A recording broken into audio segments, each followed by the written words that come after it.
Okay so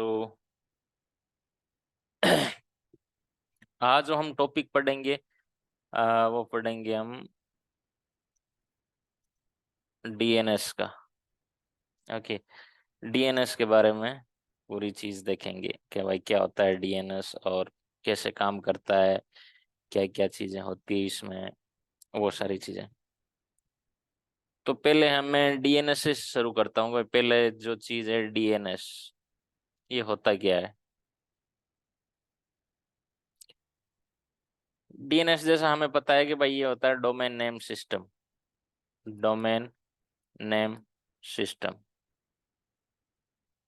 simple सी definition है domain name system. Okay, what is domain name system?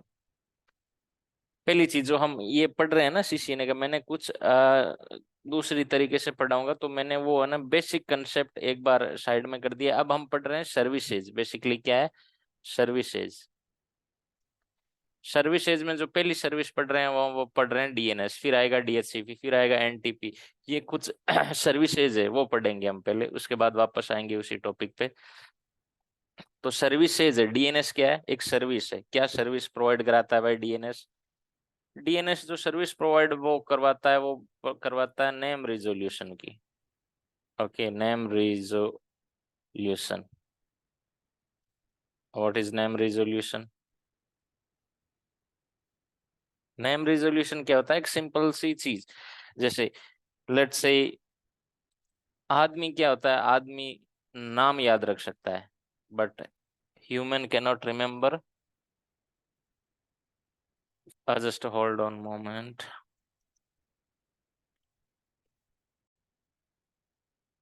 तो क्या कर सकते हैं? ह्यूमन क्या रख सकते हैं? नेम को याद रख सकते हैं।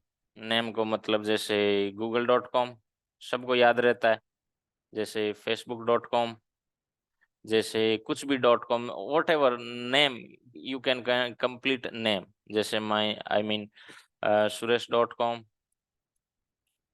जैसे मान लेते हैं core switch, core SW1, core switch 1, ये नाम रख सकता है, लेकिन वो आईपी याद नहीं रख सकता।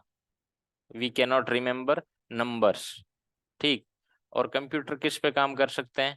कंप्यूटर किस पे काम करते हैं? नंबर्स पे। कंप्यूटर क्या याद रख सकता है? वो नंबर याद रख सकता है, लेकिन वो नाम याद नहीं रख सकता। तो कॉन्ट्राडिक्शन हो गया मामला कि भाई कंप्यूटर तो फिर नंबर याद रखेगा और ह्यूमन नाम याद रखेगा, तो इन दोनों के बीच में सामंजस्य कौन बैठाएगा कि भाई हाँ, अप आदमी है वो नाम याद रखो, कंप्यूटर नंबर याद रखो, और काम भी हो जाए। तो उसके लिए जो हम यूज लेते हैं सर्विस, वो लेते हैं DNS. DNS provide name resolution service. Name resolution service, what is it? It convert domain name into IP address, into IP address.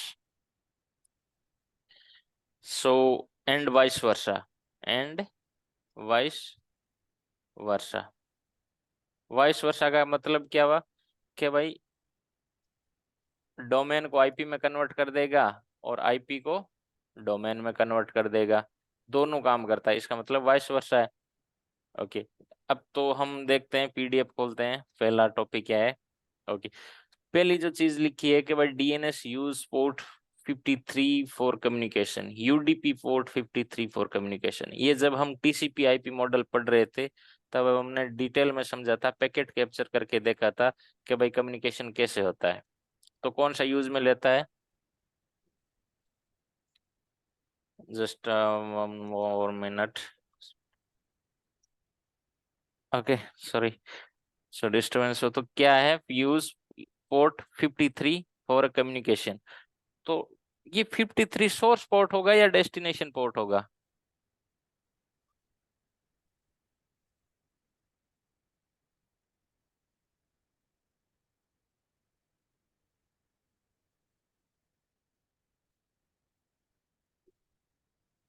हैं?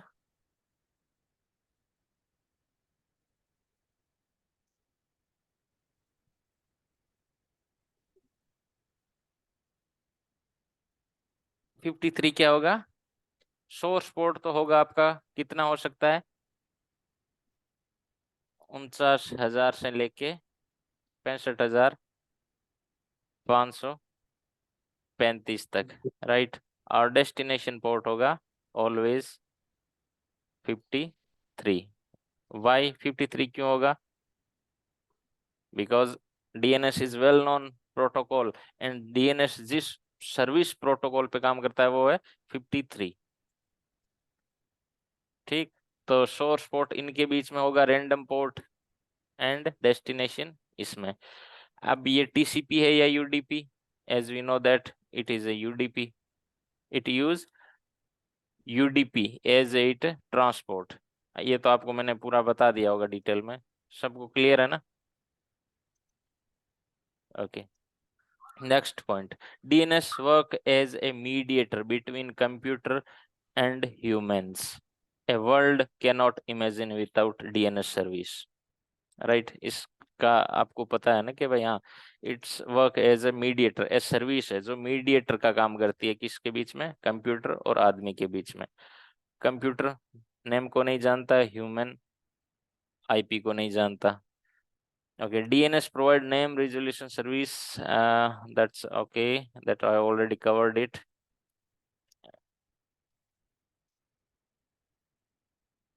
Okay, when we type anything on application name so computer.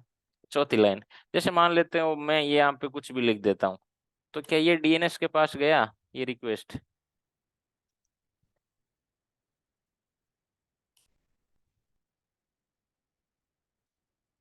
Yes, anything you type on URL bar it will go to the DNS. अब ये देखते हैं जो काम की चीज है, जो हमें समझने की जरूरत है। डीएनएस में there is multiple type of query. Okay, query messages. जो पहला क्वेरी मैसेज है वो हम देखते हैं कौन सा है, recursive DNS query. Okay, what is it? Recursive DNS query.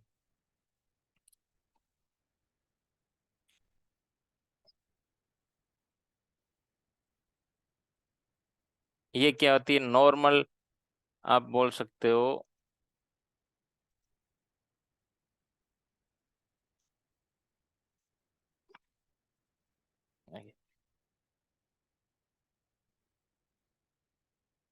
ये मेरा लैपटॉप है, ठीक, और ये मेरा इंटरनेट का राउटर है, और यहाँ पे डीएनएस सर्वर है जो सर्विस प्रोवाइडर दे रहा है। क्योंकि मैं घर पे चला रहा हूँ तो मेरे पास मेरा पर्सनल डीएनएस है नहीं, मैं पब्लिक डीएनएस यूज में ले रहा हूँ, और फिर यहाँ पे मान लेते हैं इंटरनेट है, इंटरनेट में ही ये डीएनएस सर्वर है।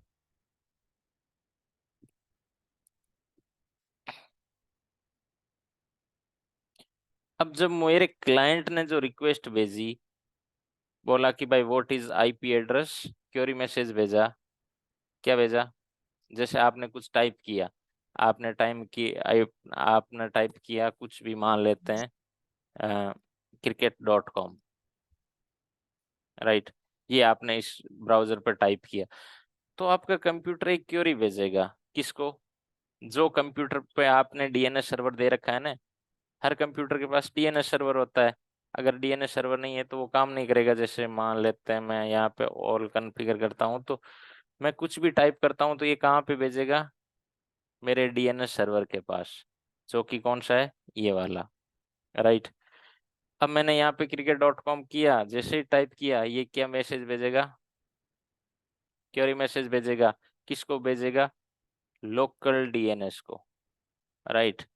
लोकल डीएनएस का मतलब आपके लोकल एरिया कॉन्फ़िगर्ड है, या फिर आप सर्विस प्रोवाइडर का जो पहला डीएनएस यूज में ले रहे हो ना, that is a local DNS server.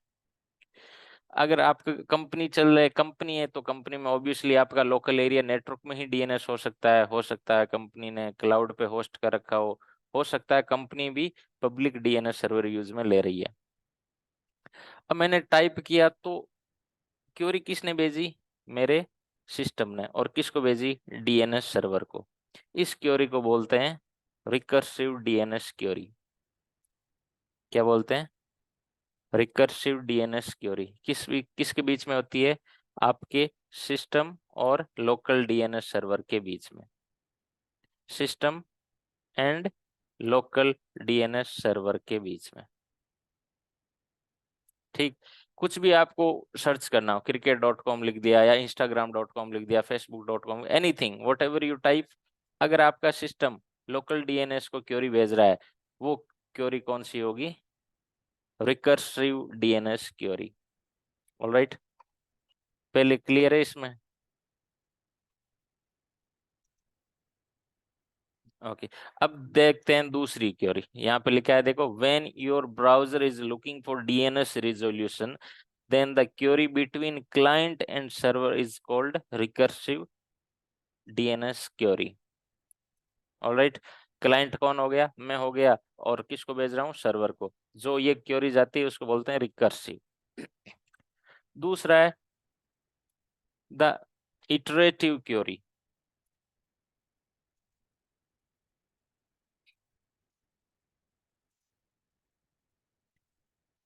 Okay, iterative query ये क्या होती है भाई?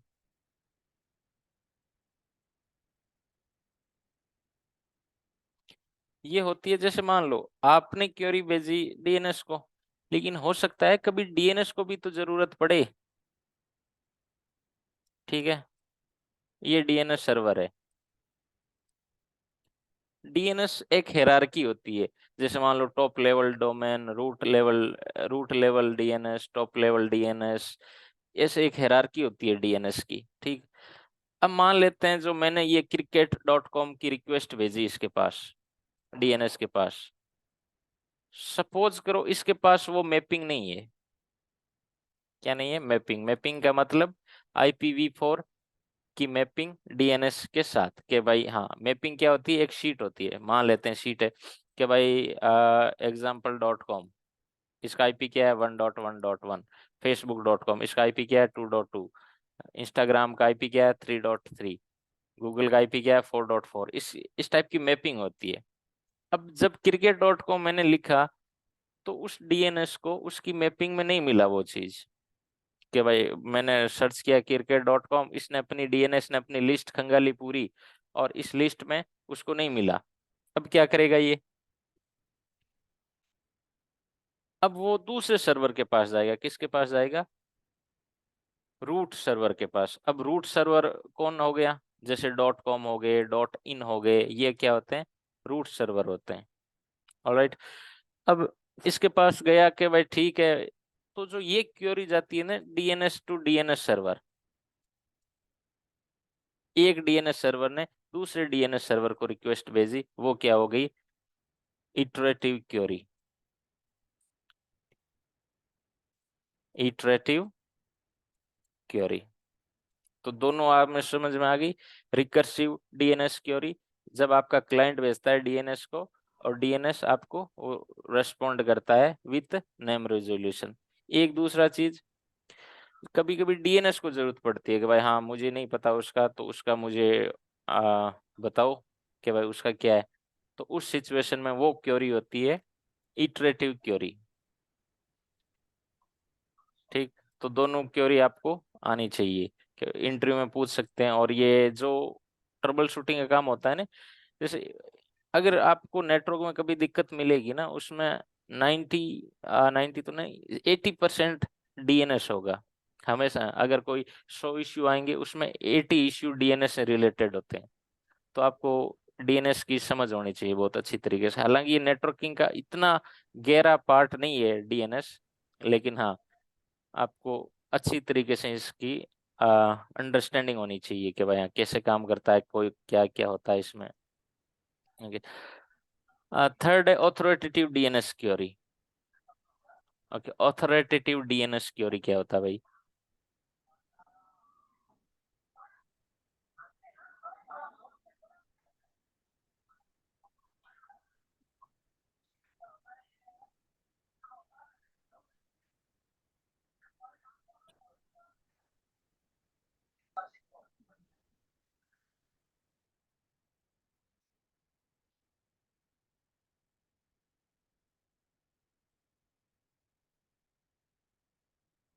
ऑथोरिटेटिव डीएनएस क्वेरी,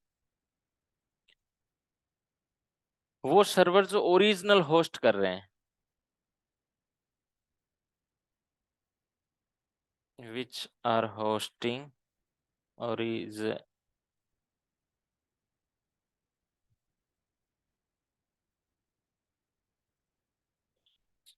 डीएनएस में क्या होता है, जोन होते हैं। ऑलराइट, ये क्या होता है समझाता हूँ मैं आपको। दो server which are hosting original zone, क्या मतलब हुआ इसका क्या मतलब हुआ। जैसे आपके पास एक डीएनएस सर्वर है, ऑलराइट, आपकी ये कंपनी है, बहुत बड़ी कंपनी है, उसमें लोकल एरिया नेटवर्क है और उसमें लोकल डीएनएस सर्वर है आपके पास, राइट, लोकल डीएनएस सर्वर। अब इस डीएनएस के, ये डीएनएस के पास जितनी भी मैपिंग होगी खुद की, ओके, वो सारी की सारी मैपिंग क्या होगी, ऑथोरिटेटिव डीएनएस क्वेरी। मतलब जैसे मान लेते हैं ये वाला लैपटॉप है, इसने सर्च किया google.com। अब google.com का जो ओरिजिनल सर्वर है ना, वो यही वाला है डीएनएस सर्वर, ठीक। यहाँ पे गूगल के ओरिजिनल जोन कॉन्फ़िगर्ड है, ठीक। तो जब मेरे कंप्यूटर ने लोकल एरिया नेटवर्क में क्वेरी की कि भाई what is the IP address of google.com, तो ये रिक्वेस्ट किसके पास आई, डीएनएस के पास। और डीएनएस ने बोला कि भाई हाँ, इसका मैं ओरिजिनल ओनर हूँ इस जोन का, तो google.com से रिलेटेड जितनी भी क्वेरी होगी I can handle myself, मैं खुद इसका जवाब दे सकता हूँ। Those kind of type query is authoritative DNS query. Good evening Vikas. Okay, तो original zone record, original record keeper, okay, what does it mean. तो समझ में आ गया कि भाई जैसे मान लेते हैं आपका कोई हॉस्पिटल है, तो हॉस्पिटल ने क्या डिसाइड किया कि भाई my I will keep my separate DNS server. तो क्या करूंगा कि भाई जितनी भी इंटरनल वेबसाइट है उनका एक अलग जोन बना दूंगा, और जो भी वेबसाइट होगी, मान लो किसी से रिक्वायरमेंट हुई वेबसाइट की, किसी ने यहाँ पे क्लाइंट ने एक्सेस की वेबसाइट, ठीक, तो उसको यहीं का यहीं जवाब मिल गया, राइट। अगर मान लेते हैं वो होस्टेड यहाँ नहीं होती, कोई दूसरे जगह होती, ठीक है, इस कंप्यूटर ने लिखा कि भाई hospital.com, और वो यहीं पे होस्टेड है, डीएनएस जोन यहीं पे होस्टेड है, तो इसने क्या दे दिया, जवाब दे दिया कि भाई हाँ, इसको तो मैंने ही होस्ट कर रखा है, इसका तो मालिक मैं ही हूँ, तो मैं जवाब दे देता हूँ। अगर मान लेते हैं ये इसने टाइप किया instagram.com, अब इंस्टाग्राम का पता है कि भाई इसको नहीं है, तो वो रिक्वेस्ट किसको भेजेगा, दूसरे के पास भेजेगा ना। तो वो रिक्वेस्ट क्या हुई, इटरेटिव क्वेरी, जब one DNS server looking answer from another DNS server. तो अब इसमें कोई ऑथोरिटेटिव डीएनएस क्वेरी में कंफ्यूजन है या क्लियर है।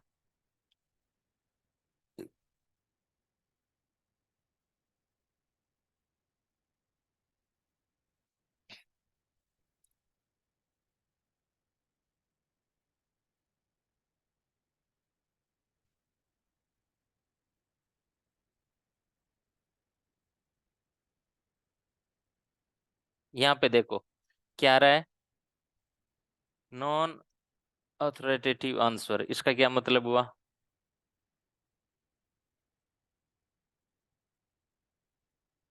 इसका मतलब सिंपल सा है कि भाई डायरेक्ट मेरे ओरिजिनल जोन ने आंसर नहीं दिया है, ठीक है, मैं किसी के थ्रू गया हूँ, डायरेक्ट डीएनएस के पास नहीं गया हूँ, मैं फेसबुक के डीएनएस सर्वर के पास, मैं पहले किसी दूसरे डीएनएस के पास गया हूँ, अपने लोकल डीएनएस के पास गया हूँ, और लोकल डीएनएस ने मुझे आगे भेजा है। अगर मान लेते हैं फेसबुक का डीएनएस यही कॉन्फ़िगर होता, तो वहां पे क्या आता, ऑथोरिटेटिव आंसर।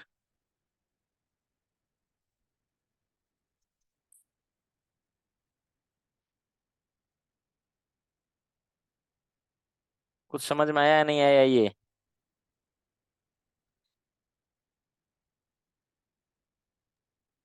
आ गया। पक्का। यस। ओके, अब बढ़ते हैं, तो फिर फॉरवर्डिंग डीएनएस क्वेरी।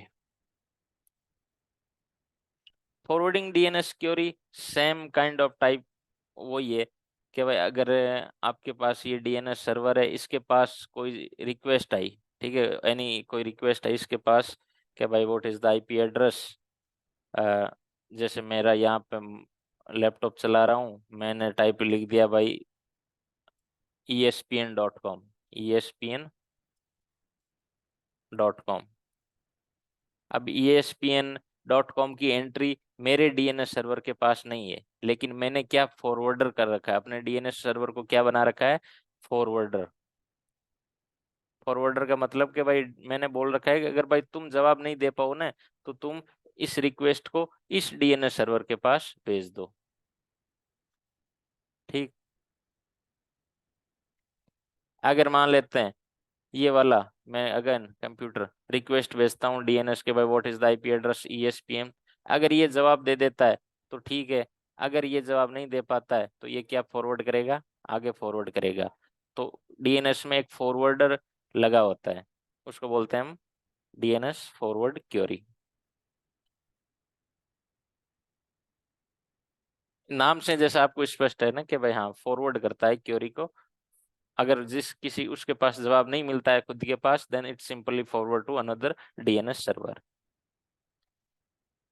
अब देखते हैं डीएनएस में ये कॉमन, मैं बता रहा हूँ ना कॉमनली यूज्ड डीएनएस क्वेरी है। इसके अलावा भी, ये मैं नहीं बोल रहा हूँ कि इसके अलावा भी 2-3 टाइप की और क्वेरी होती है, लेकिन जो मोस्ट कॉमन होती है ना वो यही टाइप की होती है। इसमें मोस्ट कॉमन होती है कौन सी होती है, रिकर्सिव, ये तो चलती रहती है एनी टाइम।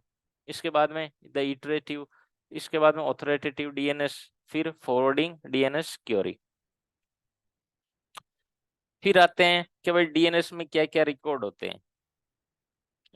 तो रिकॉर्ड की बात करें, what do you mean by record.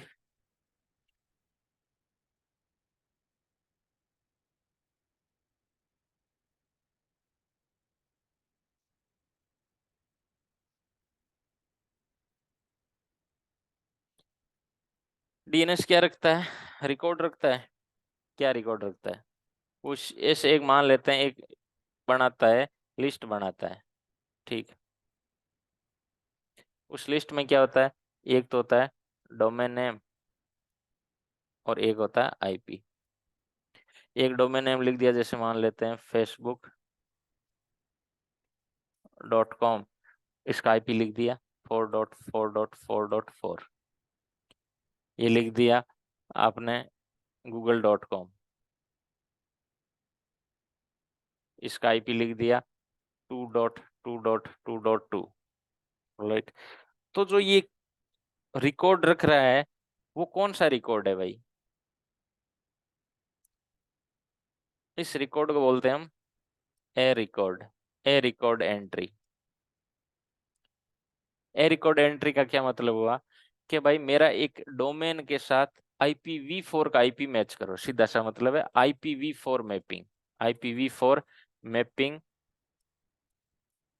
With domain name.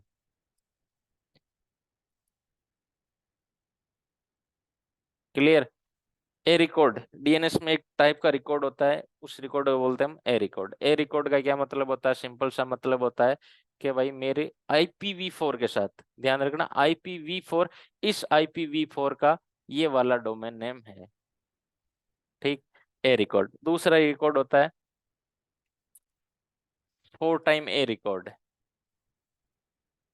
4 time A record का मतलब क्या होता है, IPv4 की जगह क्या हो जाएगा, IPv6। कोई डोमेन नेम है, जैसे मान लेते हैं जियो.com। अब जियो.com पता है हमें IPv6 पे चलता है, तो जियो.com का जो IPv4 की जगह IPv6 होगा, तो इसका आईपी मान लेते हैं FE:1DC A, ये वाला आईपी है। तो इस रिकॉर्ड को कहेंगे हम 4 टाइम A। इन तीनों रिकॉर्डों को कहेंगे ए रिकॉर्ड, ठीक है।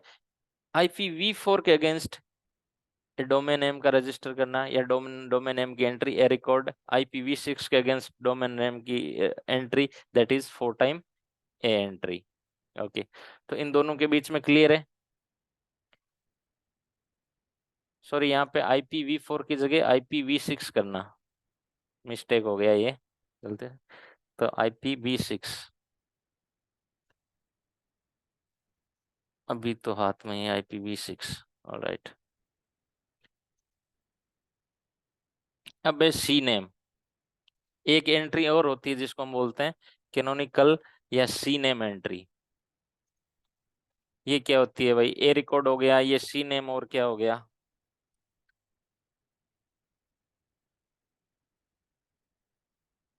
Canonical name. What does it mean by canonical name?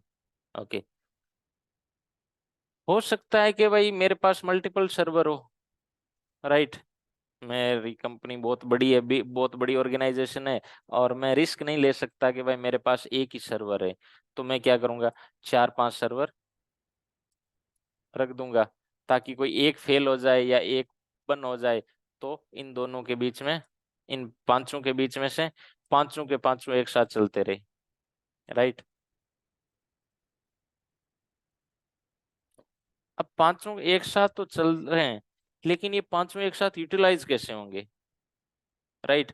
एक साथ आईपी तो एक पे ही जा सकती है, फॉरवर्डिंग तो एक एक डीएनएस के पास ही जा सकती है, राइट। अगर मैं आईपी को बात करूं तो एक सिस्टम को एक ही आईपी प्रोवाइड की जा सकती है, और अगर आईपी के हिसाब से मैं रिक्वेस्ट फॉरवर्ड करूंगा तो मैं 500 को यूज में नहीं ले सकता,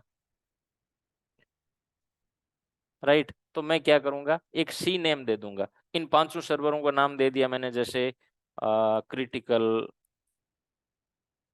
सर्वर्स। अब जो मैं रिक्वेस्ट भेजूंगा वो किसको भेजूंगा? क्रिटिकल सर्वर्स को भेजूंगा। तो ये एक पर्टिकुलर सर्वर को रिक्वेस्ट नहीं जाएगी, it will be load, load distributed among these server. अगर मैं आईपी को पॉइंट करता, जैसे मान लेते हैं इसकी आईपी 1 2 3 4 5, अगर मैं आईपी को पॉइंट करता कि भाई 1 को, तो हमेशा इसी के पास जाती, राइट। लेकिन मैंने क्या किया है, पॉइंट किसको किया है? नेम को पॉइंट किया है।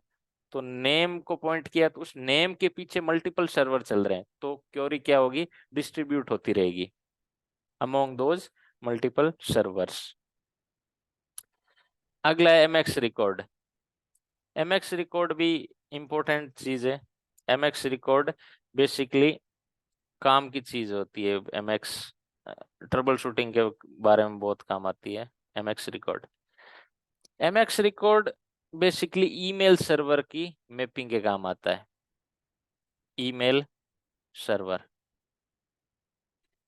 ईमेल सर्वर आपको पता है, जैसे मान लो गूगल का भी ईमेल सर्वर है जहां पे ईमेल एक्सचेंज की जाती है, ठीक है। ईमेल सर्वर का मतलब sending the emails and receiving the emails, that's all, simple सा मतलब।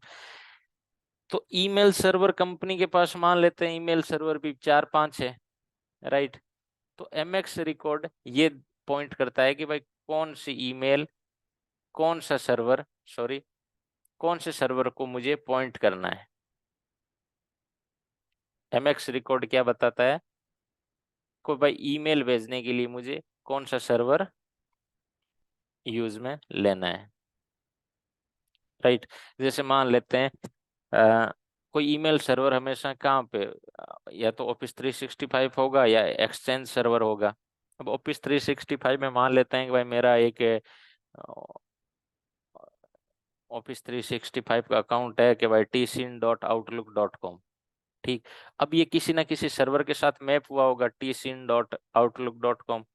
अब उस एमएक्स रिकॉर्ड में हो सकता है कि 5 सर्वर हो जो इस ईमेल ईमेल सर्वर को सपोर्ट करें, लेकिन मेरी रिक्वेस्ट कौन से सर्वर को जाएगी, that is decided by MX record. ये कहाँ पे ऐड की जाती है? डीएनएस में एंट्री की जाती है। डीएनएस में एक रिकॉर्ड बनता है जिसको हम बोलते हैं एमएक्स रिकॉर्ड। ओके, तो यहाँ तक किसी को कोई डाउट है, कोई सवाल है? एनीवन वाना शूट अप ए क्वेश्चन?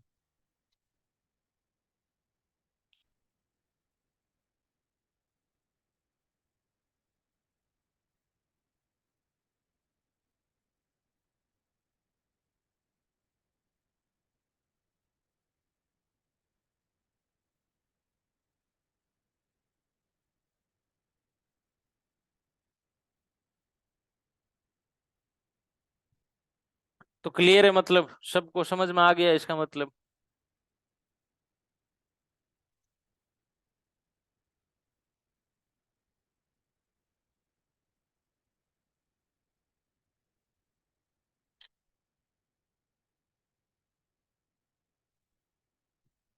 ओके, तो अगर कोई ये फाइल में शेयर कर दूंगा आपको, और कल मैं आपको डीएनएस, रियल डीएनएस सर्वर पे कैसे एंट्री करते हैं वो बताऊंगा, प्लस आज हम क्या एंट्री करेंगे वो देखेंगे। ठीक है, तो आज हम थोड़ा प्रैक्टिकल करके देखते हैं, और आप करना प्रैक्टिकल, अगर मुझे कर रहे हो ना तभी मैं ऑनलाइन पढ़ाऊंगा, अदरवाइज क्योंकि मेरा भी टाइम खराब हो रहा है और आप भी पढ़ने की है या नहीं इच्छा मुझे नहीं पता। तो क्या आज जो भी मैं प्रैक्टिकल दूंगा उसका मुझे व्हाट्सएप पे वो भेजना है, सेव करके भाई, हाँ कि भाई ये मैंने प्रैक्टिकल किया है, तब मुझे लगेगा लगेगा कि भाई आप सीरियस हो, otherwise I will not take any online classes. क्योंकि ऑफलाइन में तो मैं जब तक कंप्लीट नहीं होता तब तक पीछा नहीं छोड़ता हूँ, लेकिन ऑनलाइन में it's out of control.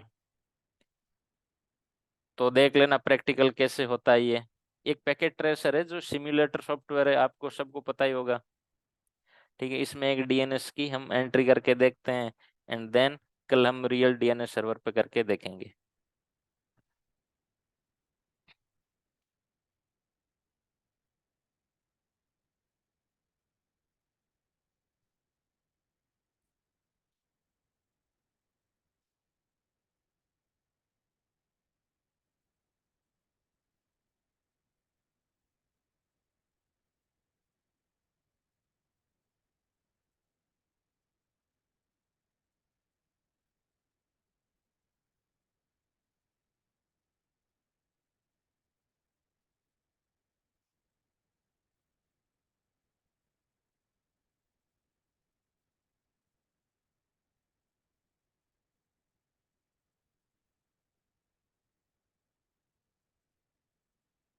Okay, ये मेरा क्या है,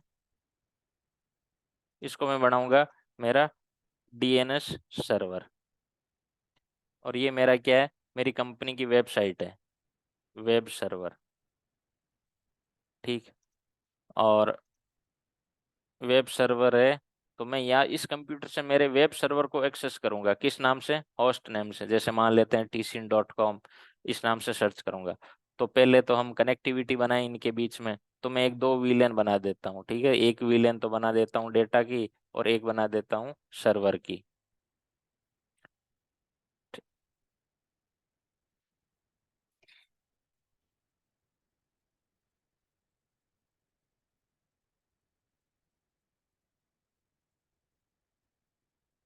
वीलन 20, नेम, डेटा।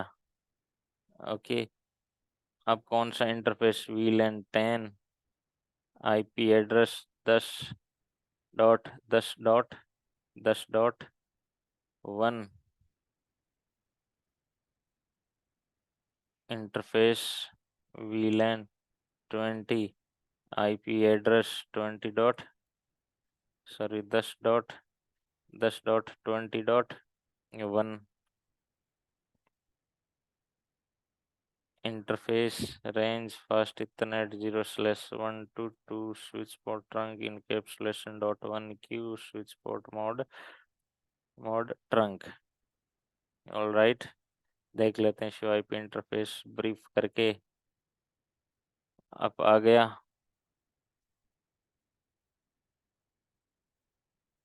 इस स्विच पे मेरा काम हो गया। इस स्विच पे आता हूँ, इस पे कौन सी विलेन बनानी है, डेटा वाली कौन सी थी, 10 थी ना, ओके 20 थी, डेटा वाली किस कौन सी थी, 20 थी। तो इस पे बना देता हूँ 20, विलेन 20, नेम, डेटा, और interface fast ethernet 0/1, switch port mode trunk switch. अब एंड एग्जिट करते हैं, interface fast ethernet 0/2, switch port mode access, switch port access VLAN 20। All right, अब देते हैं इसको आईपी एड्रेस,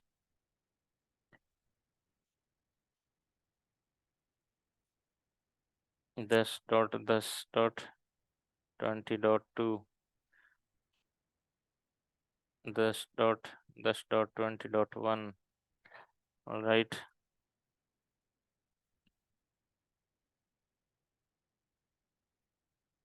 यहाँ पे बना देता हूँ मैं VLAN।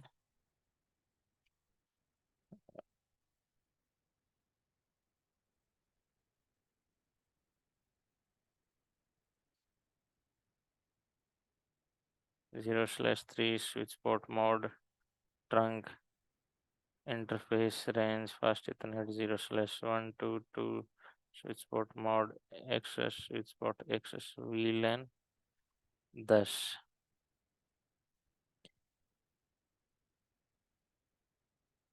Show run. Okay, access हो गया, ट्रंक हो गया। अब इन सर्वर को देते हैं IP।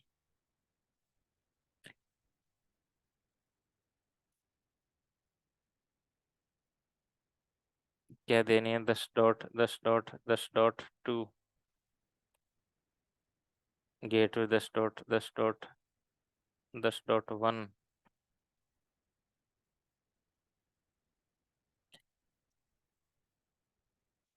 इसको 10.10.10.3 10.10.10.1। Okay, let's try to ping the gateway. I can able to ping the gateway. Let's ping another server. I can ping to another server. Okay, यहाँ से मैं ping करता हूँ 10.10.10.2। नहीं होगा। ping 10.10.10.2 नहीं हो रहा है ना? क्यों नहीं हो रहा है? क्योंकि अभी हमने IP राउटिंग इंजन इस पे चालू नहीं किया है। IP राउटिंग चल गया। ओके, अब ये मेरा वेब सर्वर है। ठीक है, वेब सर्वर का IP क्या है? 10.10.10.2 लिख रहा हूँ मैं। तो इस पे ब्राउजर पे गया और कमांड चलाई 10.10.10.2। ओके, खुल गया मेरे पास वेब ब्राउजर में पैकेट। लेकिन अब मैं क्या करता हूँ? अब मैं HTTPS ये लिखता हूँ tsin.com। ओके, क्या आ रहा है? Host name unresolved. क्या भाई, जो tcn.com है उसको मैं कुछ नहीं समझ पा रहा हूँ। क्यों? क्योंकि कंप्यूटर को IP जानता है और ये मैंने क्या डाला है? डोमेन नेम डाला है। तो भाई डोमेन नेम रिजोल्व नहीं हो रहा है, तो क्या करूँ? इस कंप्यूटर को मुझे क्या देनी पड़ेगी? DNS की IP देनी पड़ेगी। DNS की कौन सी? ये वाले की। तो DNS की IP क्या थी? 10.10.10.3। ऑल राइट, अब चल जाएगा? अभी भी नहीं चलेगा। क्यों नहीं चलेगा? 10.10.10.2 लिखता हूँ, चल जाता है। ओके, वापस लिखता हूँ tsin.com, नहीं चल रहा है।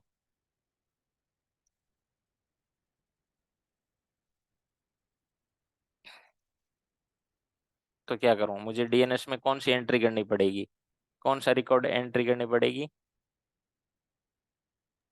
गया DNS के पास, ए रिकॉर्ड एंट्री करनी पड़ेगी। क्या? ए रिकॉर्ड। ओके, मैं बोलूँगा भाई tsin.com। ओके, कौन सी एंट्री करनी है मुझे? देखो, ये देखो, 444A record, C name, NS record, SOA, ये अलग अलग और टाइप के रिकॉर्ड होते हैं। मैंने 3 बताए थे आपको। और ये नेम सर्वर रिकॉर्ड, ये भी इम्पोर्टेंट है। ये भी देखते हैं हम इसका। अब इसका मुझे IP कौन सा? tsin का IP क्या है? ये वाली वेब सर्वर की IP देनी है 10.10.10.2। वेब सर्वर की क्यों देनी है? क्योंकि tcn.com, ये सर्वर tcn.com को होस्ट कर रहा है। ठीक, अब देखते हैं इस पे जाके।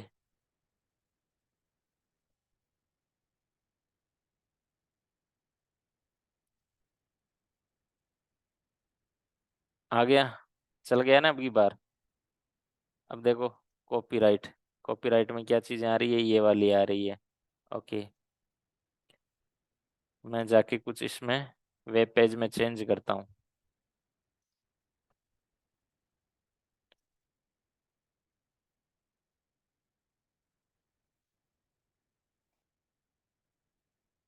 Okay, this is TSIN technology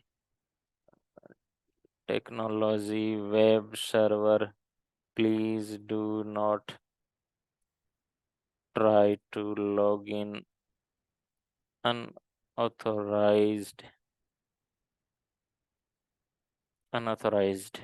right, okay, ये मैंने सेव किया है।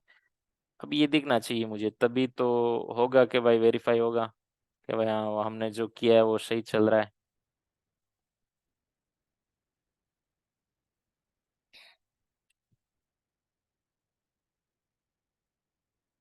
tsin.com चल रहा है। कॉपीराइट वाला पेज देखते हैं। देखो आ गया ना, this is tsin technology web server please.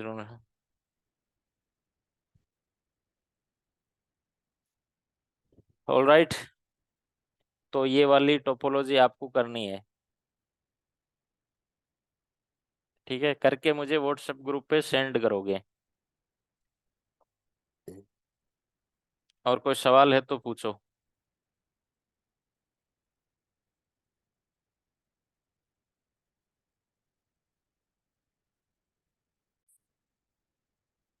कल मैं रियल डीएनएस सर्वर का जुगाड़ करता हूँ, तो कल हम रियल डीएनएस सर्वर में ये एंट्री करना सीखेंगे। आज हमने ये क्वाइट सिमिलर होती है, इसमें कोई ज़्यादा डिफरेंट नहीं है, ये बस इजी हो जाती है। जैसे मैंने इतना इजीली कर दिया, रियल वर्ल्ड में इतना इजी नहीं होता है, बहुत वहाँ पे इश्यूज आते हैं। इतना करने में आपको एक दिन लग जाता है, रियल वर्ल्ड में करोगे ना आप तो उसमें पूरी प्लानिंग करनी पड़ती है, पूरी चीज़ें देखनी पड़ती है, कहीं गलत हो गया कुछ तो पूरा डाउन हो जाता है मामला।